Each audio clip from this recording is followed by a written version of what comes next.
മലയാള സിനിമയിൽ പലർക്കും മോശം അനുഭവങ്ങളുണ്ട് എന്ന് നടി ഉർവശി ന്യൂസ് 18നോട്. ബലമായിട്ട് നമ്മളെ അതിലേക്ക് നയിക്കാൻ ശ്രമിക്കുന്നു, നമ്മളെ അപകടപ്പെടുത്താൻ ശ്രമിക്കുന്നു, എങ്കിലല്ലേ അവിടെ പ്രശ്നമുള്ളൂ. അത്തരക്കാരും ഇവിടെ ഉണ്ടായിരുന്നു എന്നുള്ളത് നമുക്കറിയാം എന്ന് മാത്രമേ പറഞ്ഞുള്ളൂ. സത്യം പറയുന്നവരോട് പരിഭവിച്ചിട്ട് കാര്യമില്ല. താരസംഘടന കർശന നടപടിയെടുക്കണമെന്ന നിലപാടിൽ പിന്നോട്ടില്ല എന്നും ഉർവശി Q18-ൽ.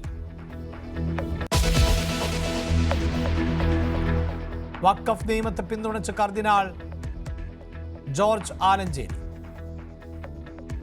നിയമത്തിന്റെ പ്രായോഗികമായ വശങ്ങളെല്ലാം പ്രാവർത്തികമാക്കുമ്പോൾ ജനങ്ങൾക്ക് അത് ഉപകരിക്കുമെന്നുള്ളതാണ് രണ്ട് സർക്കാരുകളും പറയുന്ന ഒരു കാര്യം.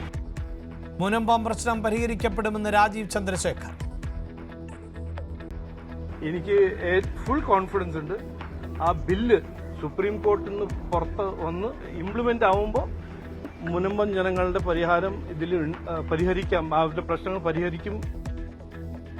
ഈസ്റ്റർ ദിനത്തിൽ പള്ളികളിലേക്ക് BJP നേതാക്കളുടെ സ്നേഹയാത്ര. മാർ ആൻഡ്രൂസ് താഴത്തിന് സന്ദർശിച്ച് കേന്ദ്രമന്ത്രി Suresh Gopi.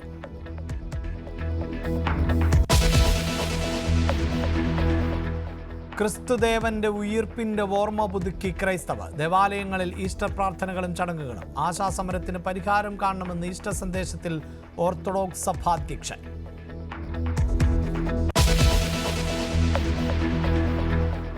American vice president JD വാൻസിനെ വരവേൽക്കാനൊരുങ്ങി രാജ്യം. നാളെ ഡൽഹിയിലെത്തും. പ്രധാനമന്ത്രിയുമായി കൂടിക്കാഴ്ച. വാൻസ് ഇന്ത്യയിലെത്തുന്നത് വത്തിക്കാൻ സന്ദർശനത്തിന് ശേഷം.